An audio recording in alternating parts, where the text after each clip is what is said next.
Hello student, welcome to maths base Sandeep sir.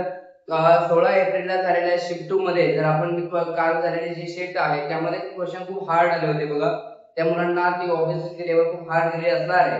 मला म्हणजे अंदाज आहे की प्रत्येक मुलाला मॅक्झिमम 20 एमसीक्यू तर ते 25 एमसीक्यू पर्यंत जमले असतील, कारण लेवल खूप टफ असल्या कारणाने. बघूया आपण त्याचे क्वेश्चन आपल्यासमोर घेऊन आलेलो आहे. जर आपण पाहिले काही आता क्वेश्चन आपल्यासमोर ठेवलेले आहेत, पण बाकीचे जर इंटिग्रेशन असेल, तुमचा डेरिव्हेटिव्ह वेक्टर जो पार्ट होता तर हार्ड लेवलचे एमसीक्यू होते. तर बघूया आपण एक एक अनालिसिस करूया आणि आपल्यासमोर मी एमसीक्यू एक एक मांडत जातो. तर तुम्ही पण चेक करा लेवल कशी वाटते बघा.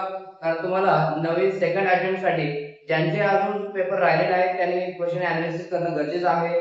ज्यांच्या शिफ्ट झालेल्या असतील तर त्यांनी सेकंड अटेम्प्ट साठी तयारी करत असाल तर तुम्हाला हे सगळे एमसीक्यू प्रॅक्टिस करून ठेवणं गरजेचं आहे. कारण लेवल इथून पुढे वाढत जात असेल तर आपल्याला त्या लेवलचे एमसीक्यू सोडवायला यायला पाहिजे असतील तर तुम्हाला हे एमसीक्यू आधी हाताळून गेले पाहिजे किंवा या टाइपचे एमसीक्यू आपण सोडवले पाहिजे. चला आता वन बाय वन आपण काय करूया, एक एक डिस्कस करूया. पण पहिला एमसीक्यू आपल्यासमोर ठेवला आहे विद्यार्थी मित्रांनो. काय ठेवलं, लिमिटचा क्वेश्चन आहे. हा लिमिटचा एवढा हार्ड म्हणता येणार नाही, पण फॉर्म्युला माहित पाहिजे होते. सिंपल जर तुम्ही बघितलं इथे लिमिट x टेंड्स टू 0, इथे चेक करा 45 आणि 9 आहे. तर 45 मधून इथं जर 9 असेल तर 9 कॉमन घेता येतो 45 मधून, तर ऑब्विसली घेता येतो. 45 तुम्ही काय म्हणू शकता बरं, जर मी 9 पॉवर x कॉमन घेतला तर 9 5 चा 45 म्हणजे 5 पॉवर x. सो त्याचा middle sign minus 9 power x तुम्ही कॉमन घेतलाय काहीतरी म्हणजे 1 होईल. शेवटच्या दोन टर्म मधून मायनस साइन कॉमन घेतला तर आतमध्ये बघा साइन चेंज होते. मायनस चा 5 प्लस 5 आणि प्लस 1 चा मायनस 1 होईल. Divide by k power x minus 1 into 3 power x minus 1 is equal to 2. त्यानंतर न्यूमरेटर मध्ये हा ब्रॅकेट सेम झाला, तो ब्रॅकेट कॉमन घ्या. 5 पॉवर x minus 1 कॉमन घेतला तर उरेल बघा 9 पॉवर x मायनस, इथे काहीच नाही म्हणजे काय होईल तुझा 1 होईल. Divide by k power x minus 1, इथे काय होईल 3 पॉवर x minus 1. तिला तुमचा लिमिट x टेंड्स टू 0 आहे तसा as it is equal to 2. आता तुम्हाला लिमिटचा फॉर्म्युला माहित असेल कोणता बघा. जर लिमिट असं आला तर लिमिटचा फॉर्म्युला आहे बघा, limit x tends to 0 a पॉवर x minus 1 अपॉन x असेल तर असं बघा log a. हा फॉर्म्युला अप्लाय करा फक्त इथे. तिथे बघा प्रत्येकाला जर डिवाइडला x पाहिजे असेल तर इथे बघा वरती हा एक ब्रॅकेट आहे, हा एक ब्रॅकेट आहे. दोघांना x into x म्हणजे x स्क्वेअर ची गरज आहे. तर डिवाइड बाय x स्क्वेअर जर केला तर इथे पण x स्क्वेअर याला x मिळेल, याला पण x आणि याला x मिळेल. तर सोडा डायरेक्ट फॉर्म्युला तयार होते तुमचे किती 4 1 2 3 4. पण डायरेक्ट आन्सर काय मिळणार तुम्ही log a. याचा आन्सर काय म्हणजे बघा तुमचा log 5. त्यानंतर इनटू याचा आन्सर काय म्हणजे log 9. खूप डिटेल सोडवायला नको, पटपट पटपट व्हॅल्यू घेऊया. फक्त log k आणि इथं आन्सर आहे तुमचा log 3. राइट साइडला 2. आता सिम्प्लिफाय करा फक्त. इथं log 3 दिसते मला log 9 आहे वरती. log 9 म्हणजे 3 चा स्क्वेअर म्हणता येईल. म्हणजे मला काय म्हणता येईल इथे log 5 माझा ऍज इट इज log 9 म्हणजे 3 चा स्क्वेअर. बघा 3 चा 9 आणि जर 3 चा स्क्वेअर म्हटलं पॉवर पुढे येतो लॉग तर उरले. जर तू पुढे आला हा 2 log 3 होईल. डिवाइड ला log k आणि log 3 म्हणजे राइट साइडला आपला आहे तसं ऍज इट इज काय तुमचा 2 होईल आणि log 3 माझा कट होऊन जाईल. मग उरलं काय आपल्याकडे, तर हा 2 पण बघा, हा 2 पण आणि राइट साइड 2 1 2 पण कॅन्सल होऊन जाईल. म्हणजे log 5 is equal to log k divide ला मल्टिप्लाय केला तर log k into 1 log k. दोन्ही साइडचे log कॅन्सल, k ची व्हॅल्यू आली 5. असा हा एमसीक्यू विचारला तुम्हाला सीईटीला. बघा हा इझी होता, एवढा हार्ड म्हणता येणार नाही. काही एमसीक्यू इझी आहे पण काही हार्ड पण आहे बघा. तर ते पण आपण समोर एक ठेवणार आहे. तर हा पाच एक चलाची प्रॅक्टिस चालू ठेवा. तुम्हाला पण शिफ्ट कशी गेली नक्की सांगा. कुणाच्या अजून शिफ्ट बाकी असेल तर तुमचं कळवा. किती तारखेला आहे आपण त्याच्यानुसार ऍनालिसिस करत राहूया. चला पुढचा क्वेश्चन बघूया कशावर आलेला आहे बघा. त्या शीट मध्ये हा क्वेश्चन आला होता बघा, कंटिन्युटीचा क्वेश्चन आहे. काय दिलेलं f of x हे फंक्शन दिलं होतं for x not equal to pi. आणि काय विचारलं is continuous at x is equal to pi then find the value of f of pi value विचारली. जर फंक्शन कंटिन्युअस असेल लक्षात घ्या तुम्हाला काय कंडिशन दिली आहे बघा. हे दोघांचा आन्सर इक्वल असतो. दोघांचं म्हणजे कोण, की f ऑफ पाय ही f ऑफ पाय ची व्हॅल्यू आणि अजून कोणता बघा is equal to limit x tends to pi. हा जो f of x तुम्हाला दिलाय 1 minus cos 7x minus pi upon 5 in bracket x minus 5 bracket square. त्या दोघांची साइड इक्वल असणार म्हणजे याचा जे आन्सर येणार तेच याचा आन्सर असणार कारण क्वेश्चन काय म्हणतो फंक्शन कंटिन्यूअस आहे. बस आपल्याला लिमिट सोडवायचं ऑप्शन मॅच करायचा. आता तुम्ही जर पाहिलं असेल ते बघा क्वेश्चन मध्ये पण बघा लिमिट पाय आहे आणि क्वेश्चन मध्ये पण पाय आहे. तर समजून घ्या अशा टाइमिंग याचा मीनिंग असतो मध्ये मेथड ऑफ सबस्टिट्यूशन यूज करणं आहे. तर मेथड ऑफ सबस्टिट्यूशन काय असतं बघा 4 x ला पुट करायचं असतं x is equal to given limit pi plus h हे असतं बघा सबस्टिट्यूशन. किंवा त्याला आपण असं म्हणू शकता तुम्ही बघा x मायनस पाय तुम्हाला दिसतोय तर बघा हा x प्लस पाय जर लेफ्टला आला तर minus pi is equal to h हे असं सबस्टिट्यूशन होईल. बस यामध्ये व्हॅल्यूज टाका. मग त्या केस मध्ये लिमिट तुमचं x टेंड टू 0 होतं बघा. म्हणजे x टेंड टू 0 का कारण x ची जर व्हॅल्यू तुमची पाय आहे तर x ला जर तुम्ही पाय टाकला पाहिजे तर पाय मायनस पाय 0 होणार म्हणजे h ची व्हॅल्यू 0 असणार. मग तुमचं हे नवीन लिमिट असतं तर लिमिट h टेंड टू 0. तर आम्ही सम सोडवायला घेतला लिमिट h टेंड टू 0 1 मायनस cos 7 तेव्हा x मायनस पाय ची व्हॅल्यू h होईल divide by 5 x minus pi म्हणजे आपला h आणि त्याचा स्क्वेअर बघा h स्क्वेअर. मी म्हणाले इथपर्यंत आले मी तुमचा आन्सर झालं बघा कारण तुम्हाला फक्त थोडा एक छोटासा फॉर्म्युला माहित पाहिजे कोणता तर लिमिट चा मध्ये एक फॉर्म्युला होता 1 minus cos kx upon x square असेल त्याचा आन्सर असतं k स्क्वेअर बाय 2. बघा लिमिट मधला फॉर्म्युला आहे. बस एवढा फॉर्म्युला जर माहित असेल तर हा फॉर्म्युला इथे यूज होतो चेक करा 1 मायनस cos k म्हणजे 7 आलाय वरती याच्या खाली याचा स्क्वेअर आहे आणि हा डिवाइडचा 5 याचा कोएफिशिएंट म्हणून काम करेल तुमचा 5 बाहेर येईल हा 5 कसा असतो आपण आता याचा बाकीचा आन्सर काय होईल त्या रूलनुसार k चा स्क्वेअर बाय 2 k म्हणजे आपला 7 आहे 7 चा स्क्वेअर काय होईल 49 अपॉन 2 म्हणजे इथे डिवाइड बाय किती आन्सर झालं 49 अपॉन 5 टू द 10 याचा आन्सर पाहिजे होता that is option number C. काय एमसीक्यू होता आता शिफ्ट 2 मध्ये आपल्याला एमसीक्यू आला होता बघा 16 विद्यार्थी मित्रांनो 16 एप्रिलच्या शिफ्ट 2 मध्ये हा एमसीक्यू आला होता की tan inverse of x square plus cot inverse of x equal 5 pi square by 8 then x ची व्हॅल्यू काय तर a ची व्हॅल्यू 1 b ऑप्शन दिले बघा a b c d बघूया आपण कोणता ऑप्शन असेल. जर तुम्ही यामध्ये पाहिलं तर इथे x चा जर व्हॅल्यू बघा जे x चे व्हॅल्यू ऑप्शन विषय ट्राय करा x चे व्हॅल्यू टाका ज्याचा आन्सर येईल तो आपला ऑप्शन होईल. जर मी x ला 1 टाकला तिथे पाय बाय 4 येईल इथे पण पाय बाय 4 पण पाय बाय 4 चा स्क्वेअर प्लस पाय बाय 4 चा स्क्वेअर तर pi square upon 16 plus pi square upon 16 होणार. Pi square plus pi square 2 pi square upon 16 तो काही मॅच होत नाही बघा 5 पाय स्क्वेअर आहे तो कळाला म्हणजे a होत नाही तर b ट्राय करून बघणं गरजेचं आहे.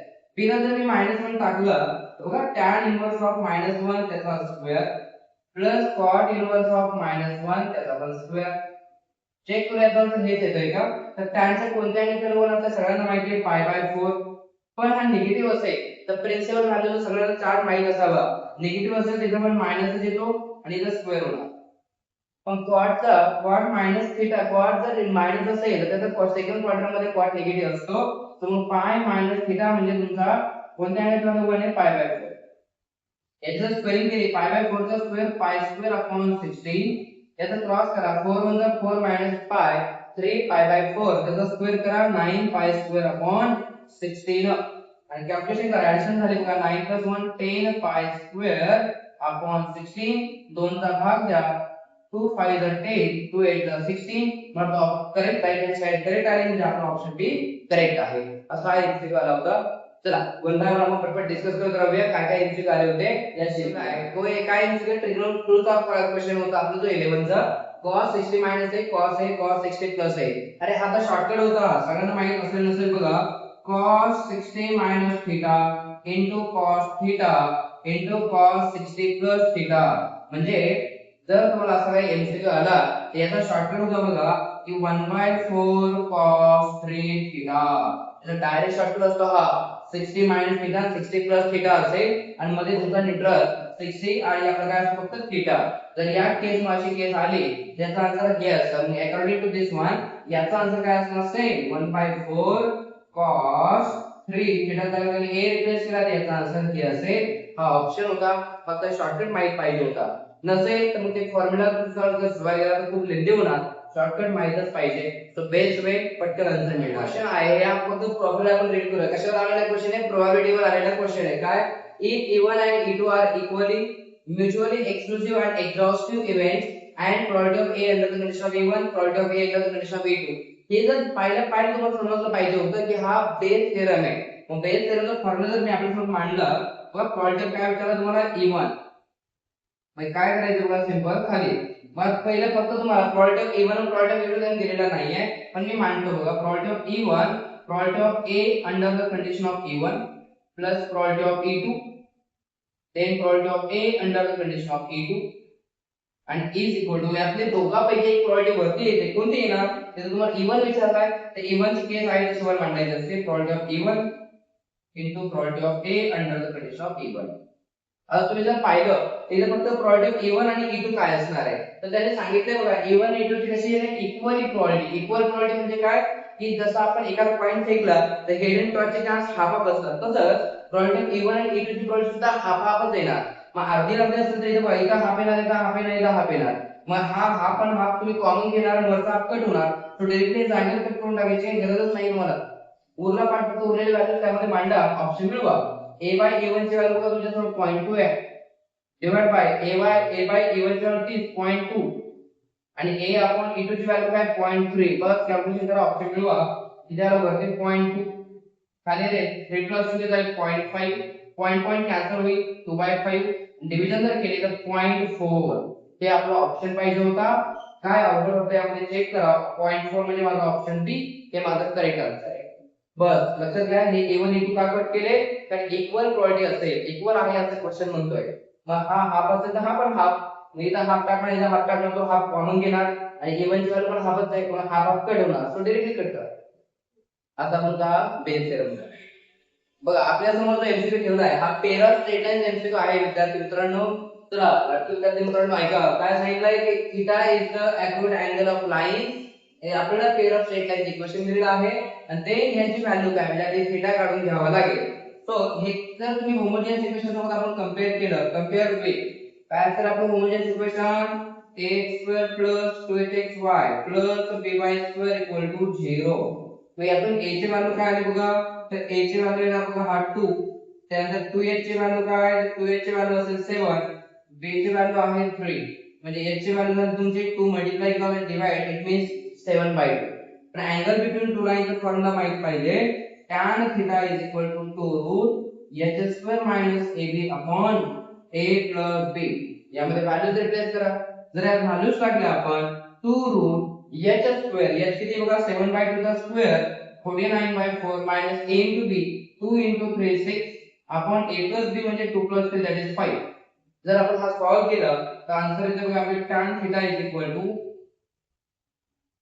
किती ना बघा 2 in square root याचा क्रॉस करून घ्या डिनॉमिनेटर सेम नाही 6 चा डिनॉमिनेटर काय म्हणजे 1 आहे 49 1 जा 49 आणि 4 6 जा 24 म्हणजे 49 - 24 जर केला तर 25 upon 4 and divide by 5 as it is in mod 2 into 25/4 चा स्क्वेअर रूट घेतला तर 5/2 upon 5 तो कॅन्सल होईल म्हणजे उरला काय 5/5 ते पण 1 होईल आणि tan च्या कोणत्या अँगलची व्हॅल्यू 1 असते तर थीटा 45 डिग्री आला बघा.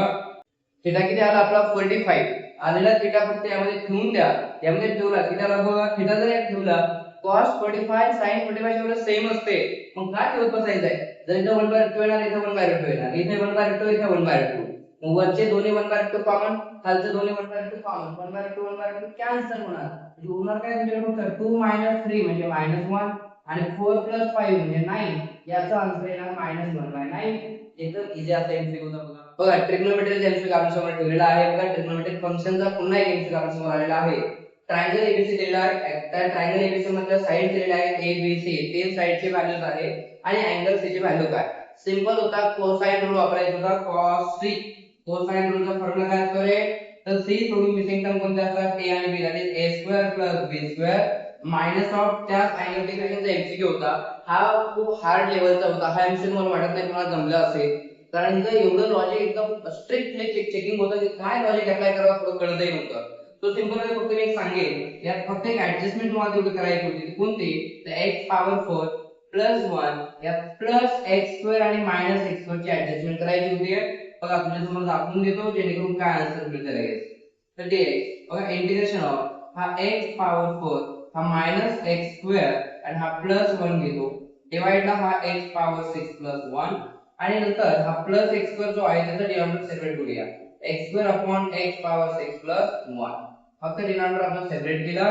की हा प्लस x स्क्वेअर हा मायनस x स्क्वेअर आहे की मायनस इथे दिलाय प्लस x स्क्वेअर पलीकडे घेतलाय त्यानंतर इथं जर सॉल्विंग जर तुम्ही केलं तर वरती हा पुन्हाचा स्क्वेअर झालाय बघा पुन्हाचा स्क्वेअर झाला म्हणण्यापेक्षा एक काम करा हे तसंच ठेवा खाली मात्र फॉर्म्युला झाला तयार कोणता तर x पॉवर 6 ला असं म्हणू शकता तुम्ही x चा स्क्वेअर आणि त्याचा क्यूब 1 चा क्यूब फॉर्म्युला झाला a cube plus b cube मग a cube plus b cube चा फॉर्म्युला काय असतो रे a प्लस b म्हणजे x स्क्वेअर प्लस 1 आणि पुढे येतो a square minus a square म्हणजे x स्क्वेअर चा square x power 4 minus a into b म्हणजे x square into 1 that is x square आणि प्लस b चा स्क्वेअर म्हणजे 1 चा स्क्वेअर होणार देणार बघा प्लस हे याचे इंटिग्रेशन सेपरेट करा प्लस याच्या दोन टाकू साईडला x square upon x power 6 ला इथे म्हणू तुम्ही x क्यूब चा स्क्वेअर प्लस 1 dx पुढे जर बघितलं तर वरचा न्यूमरेटर आणि डिनॉमिनेटर पूर्णपणे कट होऊन जाईल जे उरलं काय तुमच्याकडे फक्त 1 अपॉन x स्क्वेअर प्लस 1 बघा x स्क्वेअर